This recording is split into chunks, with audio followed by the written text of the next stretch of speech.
अगर कोई कर सकता है तो मैं क्यों नहीं, क्या है उनमें ऐसा जो मुझ में नहीं। अगर कोई कर सकता है तो मैं क्यों नहीं, क्या है उनमें ऐसा जो मुझ में नहीं। झांक ले अपने भीतर खुद से आ पूछ ले, कैसी चाहे जिंदगी खुली आंखों से देख ले। मुट्ठियों को भींच गए, सांसों को खींच गए, मुट्ठियों को भींच गए, सांसों को खींच गए। सबसे टकराने को, शिखर पर जाने को मैं तैयार हूँ, मैं तैयार हूँ, मैं तैयार हूँ, मैं तैयार हूँ। देखिए तो इंद्रजीत जी, कल 1 जनवरी है। मैं आपको तहे दिल से हार्दिक बधाई देना चाहता हूँ कि 1 जनवरी के बाद में, कल के बाद में एक नई अपॉर्चुनिटी रहेगी, नए सामना रहेगा, नए लोग रहेंगे, ठीक है। तो आपकी जिंदगी और आपका परिवार और आप खुद सिकोर रहे और आगे बहुत तरक्की करे। थैंक सर जी। सर आपने हमारे बीच में इतना बड़ा टाइम निकाल के आप यहाँ आए हो और हमको कुछ चीजें दे रहे हो सिस्टम के बारे में, तो दोस्तों सर को थैंक्स करना चाहता हूँ। बिल्कुल कि सर मेरा एक इस बिजनेस में सवाल रहेगा एक, कि सर जो भी लोग अपने बीच में, कोई बहुत सारी कंपनियां रहती है, उसमें क्या होता है सर, बहुत सारे लोग जिनके पास बहुत सारा पैसा रहता है वो जल्दी से अचीवमेंट कर लेते हैं, लेकिन अपने सिस्टम में जो गरीब लोग भी आते हैं और वो लोग भी क्यों, यानी कि इतना हार्ड वो नहीं किया, यानी कि नॉर्मली इतना इजी कर दिया, हर इंसान तुरंत का तुरंत खरीद सकते हैं और तुरंत का तुरंत लीडर बन सके, इस पे काम किया। Thank you sir.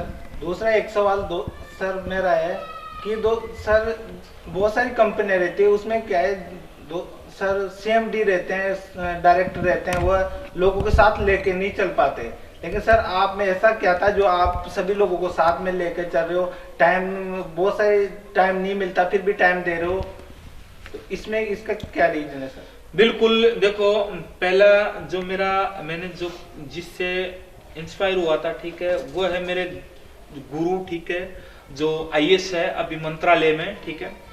तो मैंने क्या देखा था कि इतने बड़े होने के बाद में जब हम क्रेशर मशीन पे थे, तब ये देखो कि वो खुद आके चेक करने चले जाते थे, यानी कि डिग होता था वहां पे, तो खुद पैदल पैदल जाके पूरा सर्वे करने चले जाते थे और हर मजदूर के साथ में उठते बैठते थे, ठीक है। तो मैंने ये देखा कि चलो ठीक है यार, इतने बड़े अधिकारी है, ठीक है, और ये अधिकारी अगर नॉर्मल तरीके से रहता तो बिल्कुल मेरे को भी वैसा ही होना चाहिए। ये तो डायरेक्ट सेलिंग, ये तो बिजनेस है, बिजनेस में अगर साथ में नहीं लेके चलेंगे तो अपना एक ईगो हो जाता, ठीक है। और मैंने एक ही कसम खाई थी, कभी भी सेलिब्रेट बनने की कोशिश नहीं करूंगा, जमीन से जुड़ के रहूंगा ताकि मेरे को अच्छी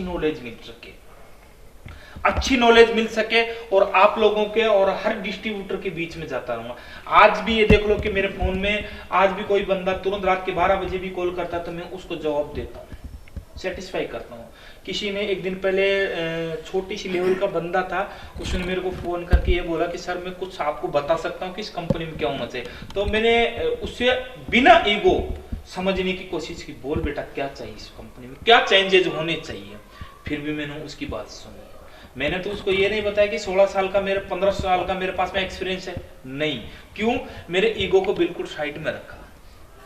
तो फैमिली को बड़ा करना है तो फैमिली को साथ में लेके चलना पड़ेगा, और वही चीज मैं कर रहा हूँ कि आज से 15 साल का एक्सपीरियंस से मैंने यही चीज सीखी है कि चाहे मर जाऊंगा लेकिन हर फैमिली को साथ में लेके चलने की कोशिश करूंगा। क्यों? क्योंकि मेरा मिशन, मेरे को पैसों का लालच नहीं है। आज अगर चाहता, ठीक है, मैं नौकरी अच्छी भली नौकरी कर रहा था, ठीक है, बैंक में चाहता तो पैसा तो वहां पे भी कमा सकता था, ठीक है, मैं तो कलेक्टर के माध्यम से सब कुछ कर सकता था, नौकरी बहुत बड़े पोस्ट पे, लेकिन ना, क्योंकि मेरा ये था कि लोगों की सेवा करने का मौका हर इंसान का रहता है, कुछ न कुछ। आज जो आप कर रहे हो, आप भी सेवा कर रहे हो।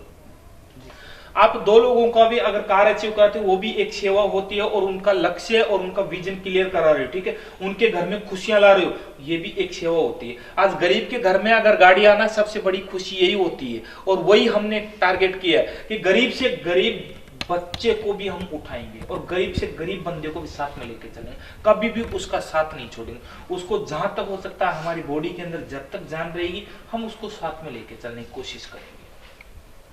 Thank you. वेलकम सर दूसरी एक चीज और कहना चाहूँगा सर, जैसे कि यहाँ से बिजनेस में 1.5 साल से काम कर रहे हैं, 1.5 से 2 साल हो गया, फिर भी सर ऐसा महसूस होता है कि 1.5 साल बाद में हमने काम भी में कुछ बीमार रहा इस बिजनेस में। 1.5 साल तक मतलब 1.5 महीना 1.5 साल करने के बाद में 1.5 महीना 2 महीना में बीमार रहा, फिर भी मेरे को यहाँ से इनकम आई है BHF से, यानी कि समथिंग 1 लाख से ऊपर पैसा कमाया है। तो इसके लिए क्या कहना चाहते हो सर? राइट, मैं इसके माध्यम से मैसेज देना चाहता हूँ, हमने क्या किया कि कभी भी किसी के साथ में भी धोखा करने की कोशिश नहीं की।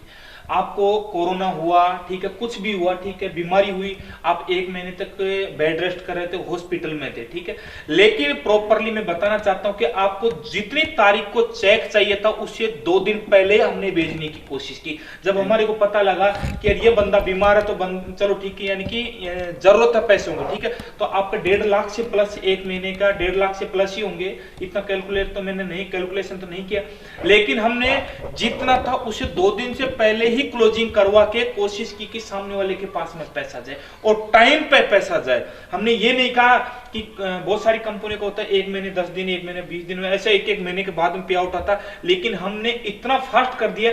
एक बंदे की बदौलत क्यों, बीमार है, पैसों की जरूरत है, हम कैसे न कैसे करके उसकी मदद कर सके।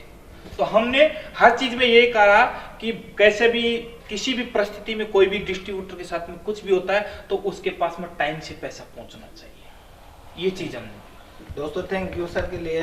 दोस्तों मैं आगे मैसेज देना चाहता हूँ कि आइए BHF में अपने जितने बड़े अपने सपने होंगे उतना अपना बड़ा पर्पज होना चाहिए। अगर आपका पर्पज जितना बड़ा होगा उतने बड़े आपके सपने होंगे। और जैसे आज मेरे को इस बिजनेस में 1.5 साल या 2 साल का टाइम हो गया, मैं नहीं रहने के बाद में, बीमार रहने के बाद में मेरे को यहाँ से 1.5 लाख इनकम हुई है, तो हर व्यक्ति यहाँ से सक्सेस हो सकता है। Thank you sir.